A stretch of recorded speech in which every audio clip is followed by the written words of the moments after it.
PKR கட்சியின் எண்ணெய் நிறுவனரும் அதன் நடப்பு உதவி தலைவருமான நூருல் ஈசா அன்வார் உலகளவில் 30 செல்வாக்குமிக்க முன்னோக்கு சிந்தனையாளர்கள் பட்டியலில் இடம்பெற்றுள்ளார். அந்த 30 பேரில் யாழ் பல்கலைக்கழக பொருளாதார பேராசிரியர் மெரினா ஹெலக், ஹார்வர்ட் பல்கலைக்கழக பொருளாதார பேராசிரியர் ஆலெக் இச்கோக்கி, ஆக்ஸ்போர்ட் பல்கலைக்கழக பொது மற்றும் அரசாங்க கொள்கை பேராசிரியர் எலிங்தான் உள்ளிட்டோரும் அடங்குவர். கல்வி, கொள்கை இயற்றல், சிவில், சமூக மற்றும் தனியார் துறைகளில் வளர்ந்து வரும் அறிவார்ந்தவர்களை அங்கீகரிக்கும் வகையில் லாப நோக்கமற்ற உலகளாவிய ஊடக அமைப்பான ப்ராஜெக்ட் சிண்டிகேட் அந்த பட்டியலை வெளியிட்டுள்ளது.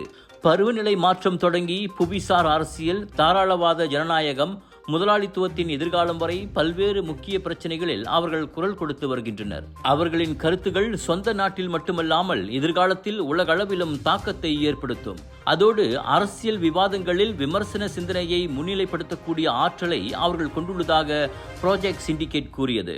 1990ஆம் ஆண்டுகளில் தொடங்கப்பட்ட இந்த ப்ராஜெக்ட் சிண்டிகேட் அமைப்பானது பல்வேறு அனைத்துலக விவகாரங்கள் குறித்து கருத்துகளையும் ஆய்வறிக்கைகளையும் வெளியிட்டு வருகிறது. GM Indians பெருமையுடன் வழங்கும் Nagara Sammelan international Indian expo 23 27 April வரை Seremban Prima, Seremban KTM stations எதிர்ப்புறம் ஷாப்பிங் செய்ய ஃபுட் ஃபெஸ்டிவலில் 100க்கும் அதிகமான உணவுகளை ரசிக்க திரண்டு வாருங்கள்.